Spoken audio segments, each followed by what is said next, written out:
शिकारी खुद शिकार हो गया। મહેસાણાના વેપારીએ ચાંદીના દાગીના ચોરી થઈ ગયાનું તરખટ રચ્યું, પરંતુ પોલીસની બાજ નજરના કારણે આ નાટક લાંબુ ન ટક્યું।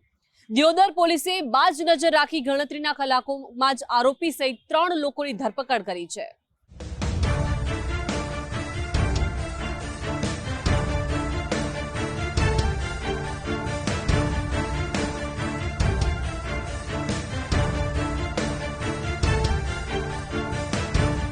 ગુજરાતના સરહદી વાવ થરાદ જિલ્લાના વેપારી મથક દિયોદરમાં ચાંદીના તૈયાર દાગીનાની ચોરીનો એક મોટો બનાવ સામે આવ્યો। જો કે દિયોદર પોલીસે ગણતરીના કલાકોમાં જ ગેરમાર્ગે દોરનારા તમામ 3 ગુનેગારોની ધરપકડ કરી જેલના સળિયા ગણતા કરી નાખ્યા। આ કેસમાં ફરિયાદ કરનારો મહેસાણાનો સેલ્સમેન ચોર હોવાનું સામે આવ્યું। દિયોદર પોલીસે મૂળ મહેસાણાના 3 આરોપી અલ્પેશ દેવેન્દ્રભાઈ સોની, અજય ઉર્ફે લાલભાઈ સથવારા અને રાહુલ માજી રાણાની ધરપકડ કરી ષડયંત્રનો પર્દાફાશ કર્યો। મહેસાણાનો અલ્પેશ સોની ચાંદીના દાગીનાનો સેલ્સમેન છે, જે થરાદ દિયોદર વાવ પંથકની વિવિધ દુકાનોમાં તૈયાર દાગીના વેચવા અવારનવાર આવે છે। તેણે પોલીસ સમક્ષ એવી ફરિયાદ કરી કે થરાના PWD પાર્કિંગમાં કારમાં રાખેલા 3 પૈકી એક ચાંદીના દાગીના ભરેલ થેલાની ચોરી થઈ। એક થેલામાં અંદાજે 9 કિલો 500 ગ્રામ ચાંદીના દાગીના તસ્કરો ઉઠાવીને ભાગી ગયા। આ ચોરાયેલ ચાંદીના દાગીનાની બજાર કિંમત અંદાજે 13 લાખ થાય છે। અલ્પેશ સોનીએ 14 ફેબ્રુઆરીએ દિયોદર પોલીસ સ્ટેશનમાં પોતાની કારમાંથી તૈયાર દાગીનાની ચોરી થયા અંગેની એક અરજી આપી હતી। જોકે પોલીસ તપાસમાં સામે આવ્યું કે MCX પર ટ્રેડિંગ દરમિયાન અલ્પેશ સોનીને મોટી રકમનું દેવું થયું હતું, જે ચૂકતે કરવા અલ્પેશ સોનીએ પોતાના ડ્રાઈવર અજય સાથે મળી ચોરી થયાનું સમગ્ર કાવતરું રચ્યું હતું।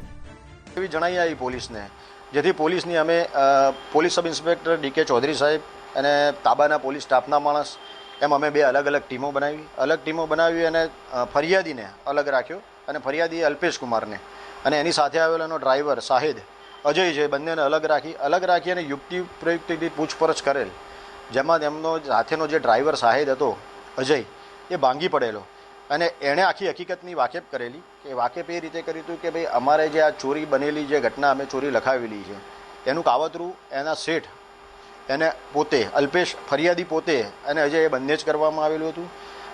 બનાવ કરવાનું કારણ મુખ્ય એ હતું કે એમનો જે અલ્પેશ છે એ MCXમાં પૈસા હારી ગયેલો હતો, એટલે એના ઉપર ખૂબ દેવું થઈ ગયેલું હતું। એ દેવું ઉતારવા માટે થઈ અને તેણે એક આ પ્રયોજન કર્યું હતું। એટલા માટે એણે એના સાહેબ અજયને કીધું હતું કે તું આ રીતે દરવાજો ખુલ્લો રાખજે અને બેગ લઈને જતો રહેજે, પણ અજય બેગ લઈ જવાની જગ્યાએ એણે એમ કીધું કે હું એક માણસ બીજો રાહુલ, જે આ બંનેના પરિચયમાં છે, જે પણ મહેસાણાનો જ છે, રાહુલ ભીલ, કે હું એને લાવું, એને 50,000 રૂપિયા જેવો આપીશું જ્યારે પણ આ તપાસ પોલીસની પૂરી થઈ જશે અને આ જશે અને મુદ્દામાલ આપણી જોડે જ રાખીશું, જેથી આ મુદ્દામાલનો પાછળથી આપણે જે રીતે એની વ્યવસ્થા કરવી એ રીતે કરીશું।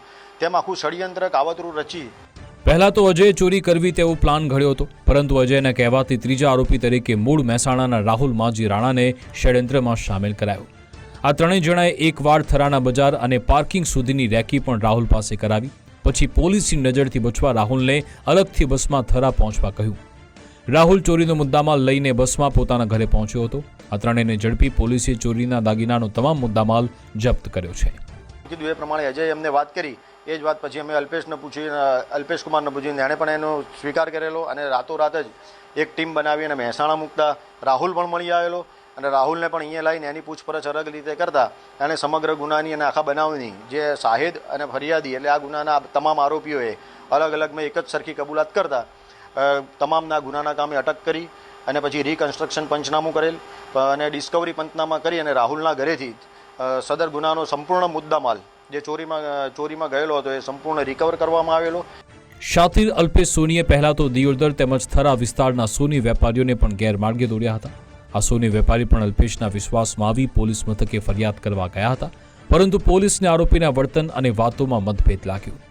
દિયોદર પોલીસે 2 ટીમ બનાવી અલ્પેશ અને ડ્રાઈવર અજયની અલગ પૂછપરછ કરતા ભાંડો ફૂટ્યો હતો। દેવું ચૂકવવા ચોરીનું કાવતરું રચનાર આરોપીઓ અગાઉ કોઈની સાથે છેતરપિંડી આચરી છે કે કેમ તે અંગે તપાસ હાથ ધરી છે। યશપાલસિંહ વાઘેલા, ગુજરાત ફર્સ્ટ, વાવ થરાદ।